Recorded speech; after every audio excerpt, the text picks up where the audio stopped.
Not like the brazen giant of Greek fame, with conquering limbs astride from land to land.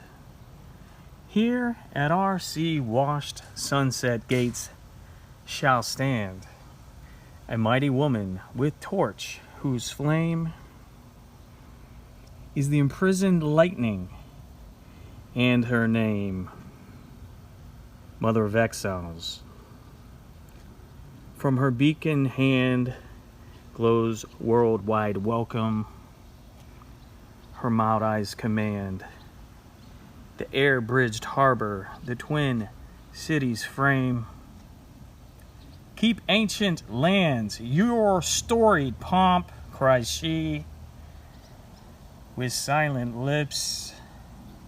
Give me your tired, your poor, your huddled masses, yearning to breathe free.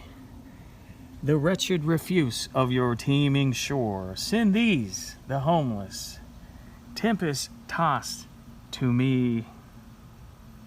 I lift my lamp beside the golden door. Oh, wow, wow, wow, wow, wow, wow, wow, wow, wow, wow, wow, wow. Happy Mother's Day. I'm 20 Insanity. On Mother's Day, we read the new Colossus by Emma Lazarus, because the Statue of Liberty is the Mother of Exiles, the great adopter of the immigrants. Okay, I think this is by Steven Anderson. Very heavy, very hefty.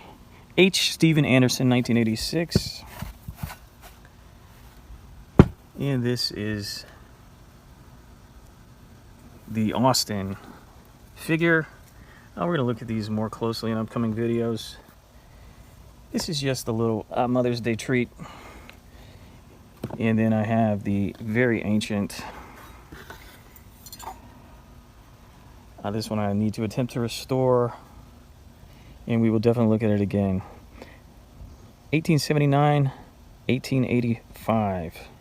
Emma Lazarus was an accomplished poet. This is definitely her most well-known poem, but she published 40 books of poetry, apparently, and she died at age 38 of cancer, I think lymphoma. I think she was born 1849. She was 32 when she wrote the new Colossus. And you got to think about, there's a couple of things you can think about here. One, it was written in 1883. It, of course, wasn't completed until 1886. So she did see the completion, but the poem, it says, at our sea-washed sunset gates shall stand, future projection, because, it wasn't complete.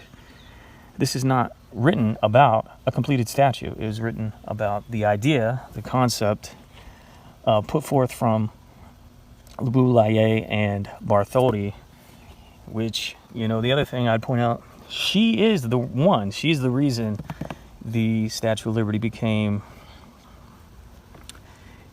forever this symbol of United States immigration. Because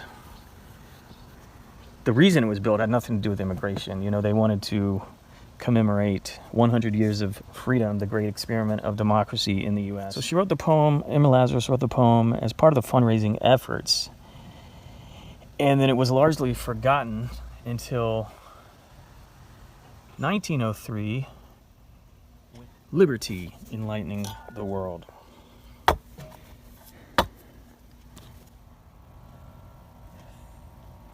All right, listen. I got something else we can read.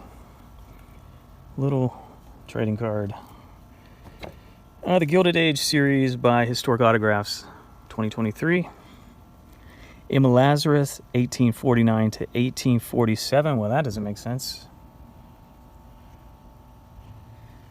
I'll fix it on the screen. Was a Jewish poet, best known for her poem inscribed in the base of the Statue of Liberty. When France gave the sculpture to the United States, multiple fundraising efforts were undertaken to finance the construction of its pedestal. One of those efforts was in 1883. Emma Lazarus wrote a sonnet, The New Colossus, to be sold at auction. The poem was read at the opening of the Art Loan Fund exhibition in aid of the Bartholdi Pedestal Fund for the Statue of Liberty. The poem changed the public's perception of the statue from a monument to republicanism to a welcoming mother, a symbol of hope for immigrants. A plaque engraved with the poem was installed in the base in 1903.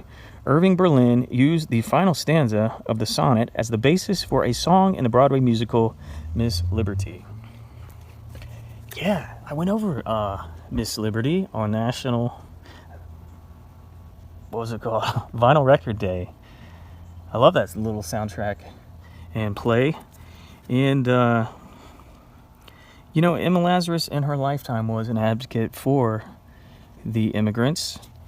She was very intelligent, and she could speak French, German, Russian, Hebrew, and probably more languages.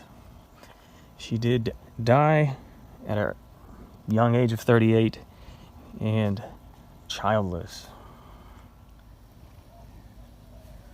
All right, happy Mother's Day. Toy Insanity, Liberty Insanity 125.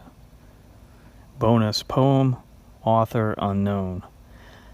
My mother kept a garden of the heart. She planted all the good things that gave my life its start. I am my mother's garden. I am her legacy. And I hope today she feels the love reflected back from me.